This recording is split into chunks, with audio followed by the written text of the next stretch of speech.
Hi കൂട്ടുകാരെ, പുതിയൊരു വീഡിയോയിലേക്ക് എല്ലാവർക്കും സ്വാഗതം. അങ്ങനെ ഇന്ദ്രൻ ഭക്ഷണം കഴിക്കാൻ അകത്തോട്ട് പോകുമ്പോൾ ഉടൻ തന്നെ അനുചിച്ച് കഴിക്കുന്നില്ലേ എന്ന് ചോദിക്കുകയാണ് കേട്ടോ ശ്യാമും അതുപോലെ തന്നെ സത്യനും. അപ്പോൾ ഈ സമയം സുശീല പറയണ അനു കഴിക്കാൻ പോയി എൻ്റെ കാലാര് തുരുമ്പിത്തരും, എനിക്ക് നല്ല വേദന എടുക്കുന്നുണ്ട് എന്ന് പറയാം കേട്ടോ. ഈ സമയം സത്യം പറയണേ, ഞാൻ ഭക്ഷണം കഴിച്ചല്ലോ, ഞാൻ തുരുമ്പിത്തരാം എന്ന് പറയാൻ കേട്ടോ. അത് കേട്ടോട് തന്നെ സുശീല, അയ്യോ നീ എൻ്റെ കാല് തുരുമ്പിത്തരണ്ട, കാരണം നീ തിരുമ്പി തന്നാൽ അതിൻ്റേതായ വേദന എനിക്കുണ്ടാവും, ഇവളാവുമ്പോൾ അത് നോക്കി കണ്ട് ചെയ്യാനൊക്കെ ഇവൾക്ക് അറിയാം എന്നൊക്കെ സുശീല പറഞ്ഞിട്ട് പെട്ടെന്ന് അവിടെ നിന്നും ഒഴിവാക്കുകയാണ് കേട്ടോ. ഇതേ സമയം തൻ്റെ അമ്മയുടെ അടവുകൾ മനസ്സിലാക്കുകയാണ്. പക്ഷേ ഇന്ദ്രനാണെങ്കിലോ ടേബിളിൽ ചെല്ലുമ്പോൾ ഇവർ ഭക്ഷണം കഴിച്ചിരിക്കുന്ന ആ പാത്രം അവിടെ വെച്ചത് കണ്ടു കേട്ടോ. ഇത് കാണുന്ന ഇന്ദ്രന് മൊത്തത്തിൽ ദേഷ്യം പിടിക്കുകയാണ്. ഇന്ദ്രൻ പിന്നീട് ഒന്നും നോക്കില്ല. ഇന്ദ്രൻ പെട്ടെന്ന് പോവുകയാണ്. തൻ്റെ അനിയന്മാർ കഴിച്ച ആ ഭക്ഷണം എടുത്തിട്ട് കിച്ചണിലോട്ട് കേട്ടോ. എന്നിട്ട് അത് നിന്ന് കഴുകുകയാണ്. ആ സമയം സത്യനും ശ്യാമും അങ്ങോട്ടേക്ക് വരികയാണ്. ഇന്ദ്രനെ കാണുന്നില്ലല്ലോ എന്ന് പറഞ്ഞ് കിച്ചണിലെത്തുമ്പോൾ ഇവർ കഴിച്ച ഭക്ഷണങ്ങൾ ഇങ്ങനെ ഭക്ഷണ പ്ലേറ്റുകൾ ഇരുന്ന് കഴുകുന്നതായിരിക്കും കേട്ടോ.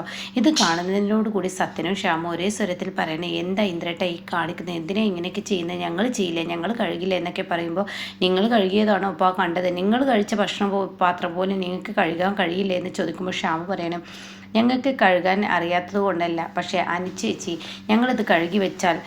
അപ്പോൾ ഉടൻ തന്നെ ഇന്ദ്രൻ ചോദിക്കുന്നുണ്ട്, നിങ്ങളുടെ ഭാര്യമാരിവിടെ ഇല്ലാത്തതല്ലേ എന്നുള്ളൊരു ചിന്താഗതിയിലെങ്കിലും നിങ്ങൾക്കിത് കഴുകിക്കൂടെ എന്നൊക്കെ ചോദിക്കണം കേട്ടോ. അപ്പോൾ ഞങ്ങളിത് കഴുകി വെച്ചാൽ അനുചേച്ചി പിന്നെ ഞങ്ങളോട് ചോദിക്കും, ഞാൻ നിങ്ങളുടെ ആരുമില്ല, അന്യായി നിങ്ങൾ എന്നെ കണ്ടോ എന്ന ചോദ്യത്തിന് ഉത്തരം പറയാൻ മറുപടി കൊടുക്കാൻ ഞങ്ങൾക്ക് ബുദ്ധിമുട്ടാവും. അത് ഒഴിവാക്കാൻ വേണ്ടിയാണ് ഞങ്ങളത് കഴുകാതിരുന്നത്.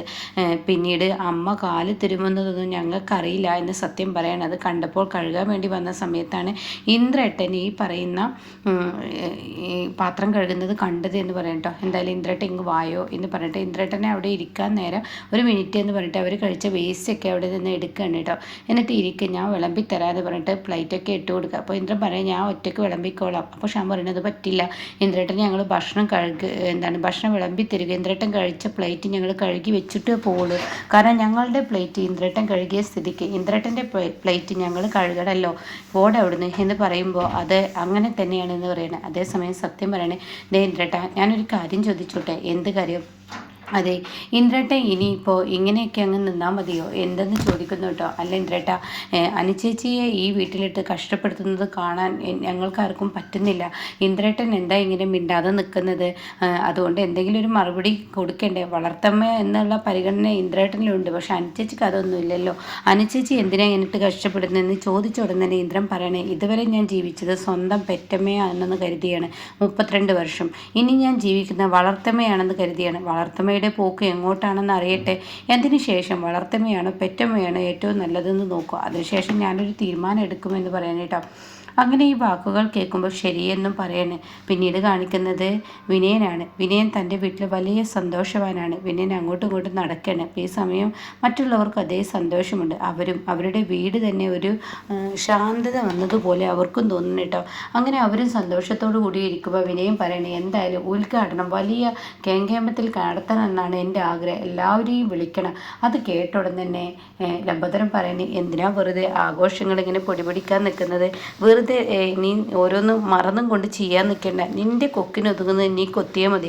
അങ്ങനെയല്ല, ഉദ്ഘാടനം അടിപൊളിയാവണം, അതെൻ്റെ ആഗ്രഹമാണ്, അത് ആഗ്രഹം പോലെ ഞാൻ നടത്തും, അത് ഉറപ്പുള്ള കാര്യമാണ്. മാത്രമല്ല നല്ലൊരു മനുഷ്യനെ കൊണ്ട് ഉദ്ഘാടനം ചെയ്യിപ്പിക്കണമെന്നുണ്ട്. അത് കേട്ട ഉടൻ തന്നെ, നീ ആരെ ഉദ്ദേശിച്ചത്? അതെ അനന്തമാഷ്. അനന്തമാഷാണെങ്കിലും ഒക്കെ കുട്ടികൾക്ക് നല്ല അറിവ് പറഞ്ഞു കൊടുത്ത് ആ മാഷ് തന്നെ ചെയ്യുന്നതായിരിക്കും നല്ലതെന്ന് ലതിക പറയാനിട്ട്. അപ്പോൾ വിനയം പറയണേ, ഞാൻ അങ്ങേരെ തന്നെയാണ് വിളിക്കുന്നത്. അപ്പം നീ ഉദ്ഘാടനം ഇനിയിപ്പോൾ അടുത്ത കട ഉദ്ഘാടനം ചെയ്യുമ്പോൾ അപ്പോൾ നിനക്ക് തോന്നെ ആളുകളെ വിളിക്കാമെന്ന് പറയണേ. അത് കേട്ട ഉടൻ തന്നെ വിനയം പറയണേ, അടുത്ത കട അതൊക്കെ ചെയ്യാം, പക്ഷേ ഈ കട ആദ്യം ഉദ്ഘാടനം ചെയ്യാൻ എല്ലാവരെയും വിളിക്കണമല്ലോ. അപ്പോൾ ലതിക പറയണേ, എടാ നീ ഒരു കാര്യം ചിന്തിക്ക്, ഉദ്ഘാടനം എന്നൊക്കെ പറഞ്ഞിട്ട് നീ നിൻ്റെ കുഞ്ഞിൻ്റെ നൂലുകെട്ടിന് പോയിട്ട് ഇപ്പം എന്താ ഉണ്ടായത്? അതേ സംഭവം നീ ഉദ്ഘാടനത്തിൽ ഉണ്ടാക്കരുതെന്ന് പറയട്ടോ. എന്തോന്ന് അമ്മ ഈ പറയുന്നത്? ഉദ്ഘാടനവും നൂലുകെട്ടും രണ്ടാണ്, അതമ്മ മനസ്സിലാക്കുക. നൂലുകെട്ട് പോലെയല്ലല്ലോ ഉദ്ഘാടനം എന്തൊക്കെ പറയുന്നത്? ഒരു കട ആദ്യമായി ഒരാൾക്ക് തുടങ്ങാൻ കഴിയുമ്പോൾ, എടാ നിനക്കൊരു കടയല്ല ഒരുപാട് കടകൾ ആളുകൾ തുടങ്ങാൻ കഴിയട്ടെ, ഇത് നിന്റെ ഒന്നായി മാറരുത്, 2, 3 ഒക്കെ തുടങ്ങാൻ കഴിയട്ടെ, എന്നിട്ട് അതിൽ നീ ഒരുപാട് ആളുകളെ വിളിച്ചോ എന്നൊക്കെ ലംബോദരൻ പറയട്ടോ. അപ്പോൾ വിനയം പറയണേ, ഇനി എൻ്റെ ജീവിതം തന്നെ മാറി മറിയാണ്, ഇനി എൻ്റെ മോനും ചീരും കൂടി ഇങ്ങോട്ടേക്ക് വന്ന എൻ്റെ സന്തോഷമുള്ള ജീവിതമായി. അപ്പോൾ ലംബോദരൻ പറയണേ, കുനിഷ്ഠബുദ്ധി ഉപയോഗിച്ച് നിൻ്റെ മോനെ നീ ഇങ്ങോട്ടേക്ക് കൊണ്ടുവരാനും ചീരുവിനെ കൊണ്ടുവരാനും നീ ശ്രമിക്കണ്ട, അത് നിനക്ക് തിരിച്ചടിയാവും. അത് കേട്ട ഉടൻ തന്നെ വിനയം പറയണേ, ഇല്ല കുനിഷ്ഠമൊന്നുമല്ല, നല്ലപോലെ തന്നെ അവരൊക്കെ ഇങ്ങോട്ടേക്ക് വരും, അതിനുള്ള വഴിയൊക്കെ ഞാൻ ചെയ്തു വെച്ചിട്ടുണ്ട്, അതൊക്കെ എനിക്കറിയാം എന്നൊക്കെ ഇങ്ങനെ പറയുമ്പോൾ ഇവർ സന്തോഷത്തോടു കൂടി നിൽക്കുക കേട്ടോ. പിന്നീട് കാണിക്കുന്നത് ചീരുവാണ്. ചീരുവിൻ്റെ കയ്യിൽ മാഷ ഫോട്ടോ കൊടുത്തിരിക്കുകയാണ്. പൊട്ടിയ ഫോട്ടോ ശരിയാക്കിയിട്ട് ചീരുവിൻ്റെ കയ്യിൽ കൊടുക്കുകയാണ്. അപ്പോൾ ചീരു അത് കണ്ടിട്ട് നല്ല അടിപൊളിയായി അയച്ചാൽ. അപ്പോൾ മാഷ് പറയണേ, എങ്ങനെയുണ്ട് അമ്പിളി? അമ്പിളി നോക്കുമ്പോൾ അമ്പിളിക്കും മനസ്സ് നല്ല ഒരു കുളിർമ കിട്ടുകയാണ് കേട്ടോ. കാരണം ഉള്ളിൻ്റെ ഉള്ളിൽ രഘുവിനോട് സ്നേഹമുണ്ടല്ലോ. അപ്പോൾ ഈ സമയം ഉടൻ തന്നെ ഇത് കേട്ട ഉടൻ തന്നെ ചിരു മാഷ് ചോദിക്കുകയാണ്, മോളെ അമ്പിളി, ഇത് ആദ്യത്തേനേക്കാൾ ഉഷാറായില്ലേ ഇപ്പോൾ ഈ ഫോട്ടോ?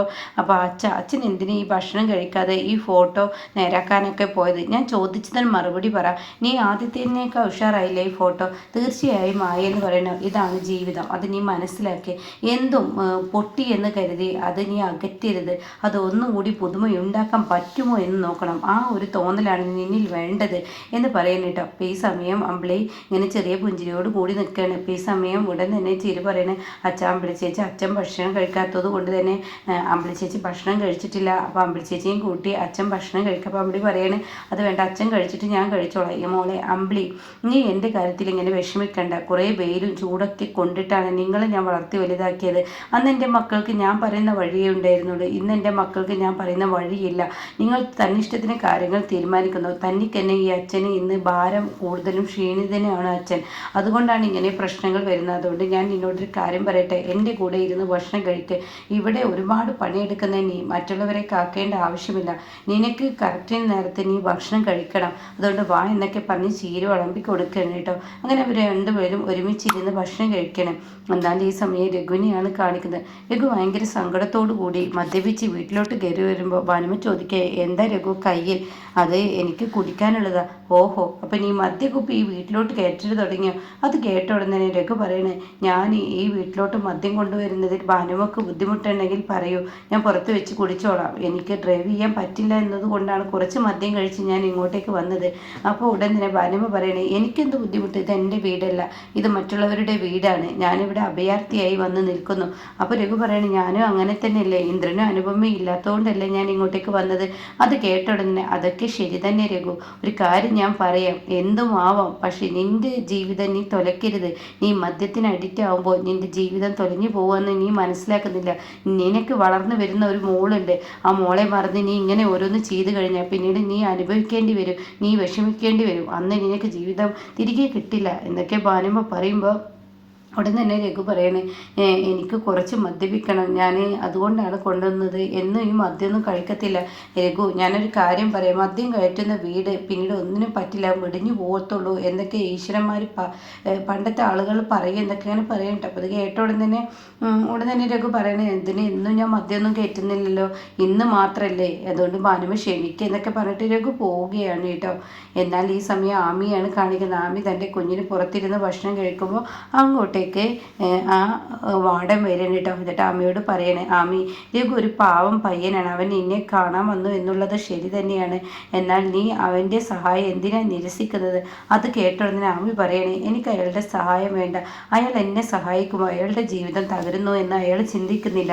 അയാൾ ഒരു ശുദ്ധ മനസ്സുള്ളവനാണ്, അയാൾ എന്നെ സഹായിക്കുമ്പോൾ അയാളുടെ കുഞ്ഞിൻ്റെയും അയാളുടെയും ജീവിതം നഷ്ടപ്പെടുന്ന അയാൾ ഓർക്കുന്നില്ല.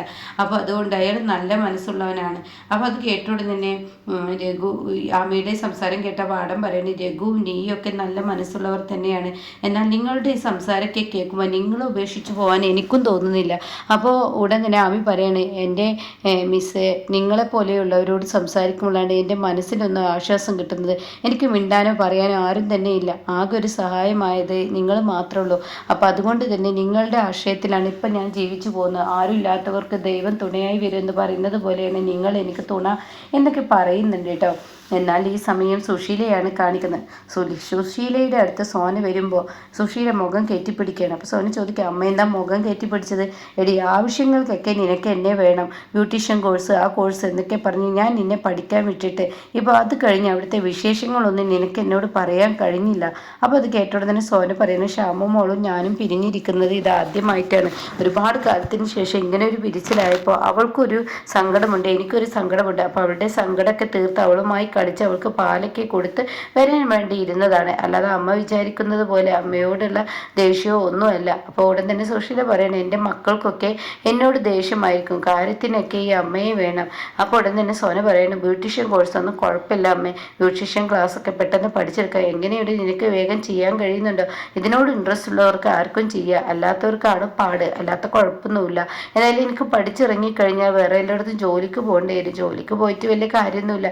അപ്പോൾ സുശീല പറയണേ, എടി നീ ജോലിക്കൊന്നും പോകണ്ട, ഇന്ദ്രനും അനുപമയും നമ്മുടെ ഒപ്പം ഉള്ളപ്പോൾ നിനക്കൊരു കടയിട്ട് തരാൻ ഞാൻ അവനോട് പറയാം. അത് കേൾക്കുന്ന സോന പറയണേ, എൻ്റെ പൊന്നമ്മേ, അമ്മ ഇന്ദ്രേട്ടനോട് അനുചേച്ചിയോട് നല്ല രീതിയിൽ പെരുമാറുന്നു എന്ന് പറയുമ്പോൾ തന്നെ നല്ലൊരു സന്തോഷം തോന്നുന്നു. മാത്രമല്ല അനുചേച്ചി ഇവിടെ കിടന്ന് കഷ്ടപ്പെടുമ്പോൾ അതൊരു വിഷമമുണ്ട്. ഇവിടെ എന്തെങ്കിലും ബുദ്ധിമുട്ട് അനുചേച്ചിക്കുണ്ടായിരുന്നു? അവൾ വലിയ സന്തോഷത്തിലായിരുന്നു. പ്രതിഭയും പോയത് കൊണ്ട് ചോദിച്ചതാണ് അമ്മ എന്നൊക്കെ പറയുമ്പോൾ, ഇല്ല, എന്തായാലും എൻ്റെ പൊന്നമ്മ ഞങ്ങളുടെയൊക്കെ മനസ്സ് മനസ്സിലാക്കിയല്ലോ, അത് മതി. ഇന്ദ്രേട്ടനെയും അനുചേച്ചിയെയും തിരികെ വിളിച്ചല്ലോ. മാത്രമല്ല സത്യേട്ടനും അമ്മയുടെ മനസ്സ് മനസ്സിലാക്കിയെന്ന് തോന്നുന്നു. അതുകൊണ്ടാണല്ലോ പ്രതിഭയ്ക്ക് ഇഷ്ടമില്ലാതെ പ്രതിഭയെ ഈ വീട്ടിൽ നിന്ന് സത്യേട്ടൻ പറഞ്ഞയച്ചതെന്നൊക്കെ പറയുന്നുണ്ട് കേട്ടോ. ഈ സമയം ഈ വാക്കുകളൊക്കെ കേൾക്കുമ്പോൾ സുശീല തൻ്റെ മനസ്സിലൊരു പദ്ധതി കുറിക്കുകയാണ്. തൻ്റെ മക്കളൊക്കെ ഞാൻ വഴിയിലാക്കി തൻ്റെ കൈക്കുള്ളിലാക്കി പിന്നീട് തിരിച്ചടിക്കുമെന്നുള്ള ആ ഒരു പ്ലാനാണ് കേട്ടോ. എന്നാൽ ഈ സമയം ഇപ്പുറത്താണെങ്കിലോ രഘു മദ്യപിക്കാൻ വേണ്ടി മദ്യം എടുത്തിരിക്കുകയാണ്. മദ്യം ഗ്ലാസ്സിൽ ഒഴിക്കുന്ന സമയത്ത് തനിക്ക് ആ ഫോൺ കോൾ എത്തുന്നു. രഘു ആ ഫോൺ എടുക്കുകയാണ്. ഉടൻ തന്നെ ചീരു ആണല്ലോ എന്ന് പറഞ്ഞിട്ട് ആ ഫോൺ എടുക്കുന്നത്. അപ്പോൾ ഒരു സൈഡിലെ അമ്പിളി ഇങ്ങനെ വിളിച്ച് കേൾക്കുന്നുണ്ട്. അപ്പോൾ ചീരു, രഘുവേട്ടാ ഇത് ഞാനാണ് ചീരു, എന്താ ചീരു നീ വിളിച്ചത്? രഘുവേട്ടൻ്റെ മോൾക്ക് രഘുവേട്ടനോട് സംസാരിക്കണമെന്ന്. അങ്ങനെ ലച്ചു മോൾ ഫോൺ വാങ്ങാണ്. അച്ഛൻ എന്താ ഇപ്പോൾ എന്നെ കാണാൻ വരാത്തത് എന്ന് ചോദിക്കുമ്പോൾ ഇപ്പുറത്ത് അമ്പിളിയുടെ കണ്ണ് നിറയുന്ന അതേ ഭാവത്തിൽ തന്നെ രഘുവിൻ്റെയും കണ്ണ് നിറയുന്നുണ്ട് കേട്ടോ. അപ്പോൾ ഇങ്ങനെയൊക്കെയുള്ള ഒരു എപ്പിസോഡാണ് ഇപ്പോൾ വന്നിരിക്കുന്നത് കേട്ടോ.